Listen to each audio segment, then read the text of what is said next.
Xavier Pousa é un pintor que dos de antes, desos que van co cabalete, ca silla pa cando se cansa, e cos pinceles, e que te podes topar nunha esquina dun camiño ou a beira dun río.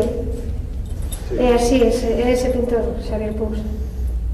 Sí, eu desde que empecé pintando, quizás un pouco levado da man do que foi o meu maestro Antonio Fernández, que sempre de rapaces subíamos pasar polos camiños de Goián coa súa caixa e a veces o seu trípode, pois adoptei esa forma ao principio, xa digo, sin pensar moito, porque parecía que era a forma lógica de pintar un paisaxe indo ao lugar onde vías aquel motivo, aquela luz.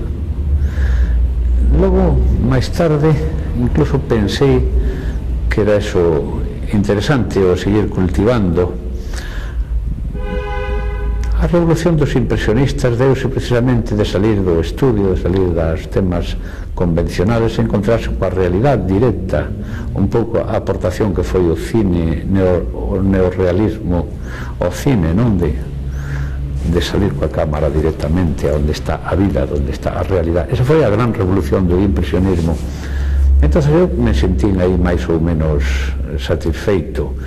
Agora, pasados os anos, xa son moitos anos co cabalete ao lombo, viaxando incluso con ele, índome a buscar novos espacios, novas sensacións pola meseta, por outras geografías, outras luces.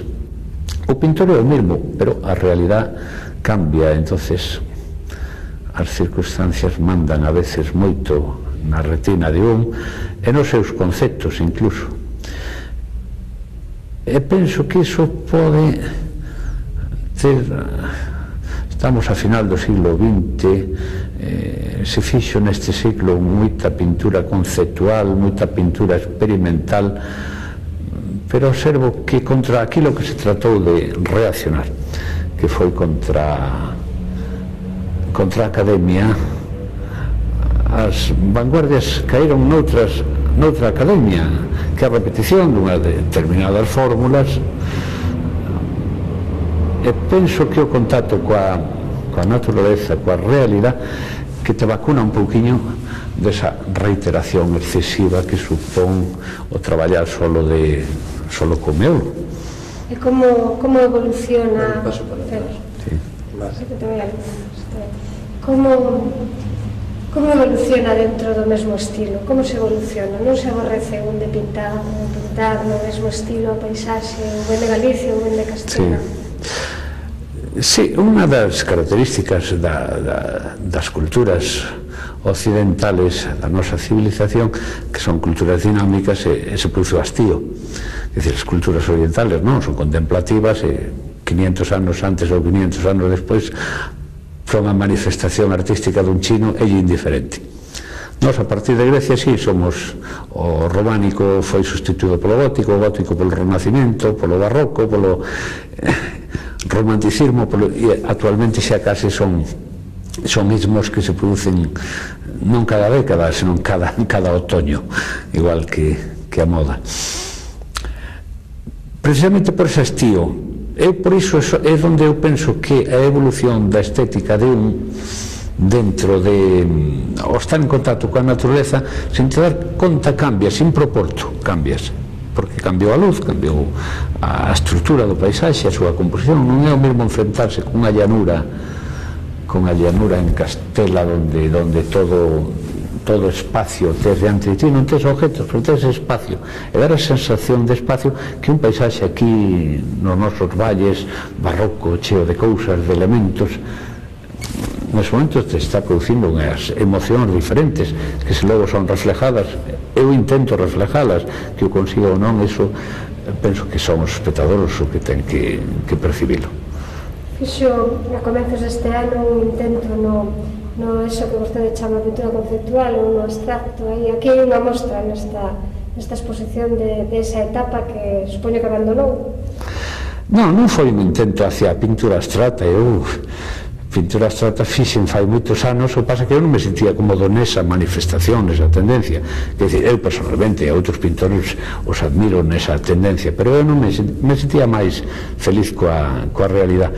Estes intentos que parecen abstractos non son abstractos. Ese cuadro que chamo Tormenta del Desierto é un cuadro que está máis ou menos concebido dentro da información que o Pentágono nos permitía desa guerra do Golfo, de unha cortina de humo e de ver solo aquilo que... Entonces eu ao pintar este cuadro, pois a xente dice, é que non vexo gran cousa aquí, non, ve lo que eu te permito ver, porque tampouco moito máis non se veía. Sabemos que hai detrás deso moito máis, pero non o podíamos ver porque iso estaba mediatizado por unha información censurada. Quen ensinou a traducir a luz? A luz que me enseñou, eu penso que aí sí que hai unha cousa de autodidacta, de descubrindo a luz na propia realidade, na propia naturaleza, e vendo moita pintura.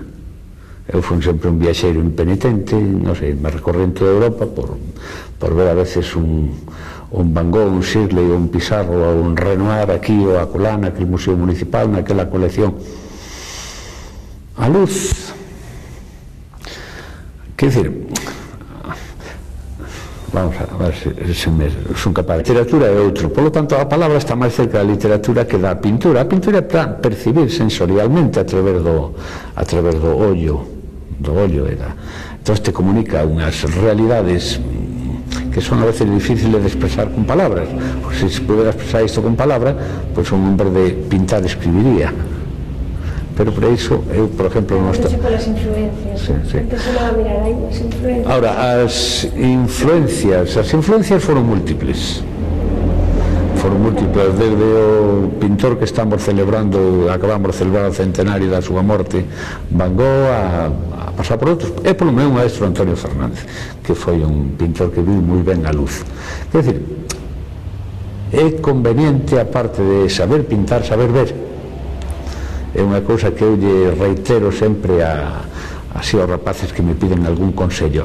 Hai que aprender a ver o que hai diante, e despois aprender a traducilo, pero se non sabemos ver, dificilmente podemos traducir iso logo a dar unha sensación de verdade, e podemos incurrir con frecuencia nun mundo moi convencional, moi artificioso.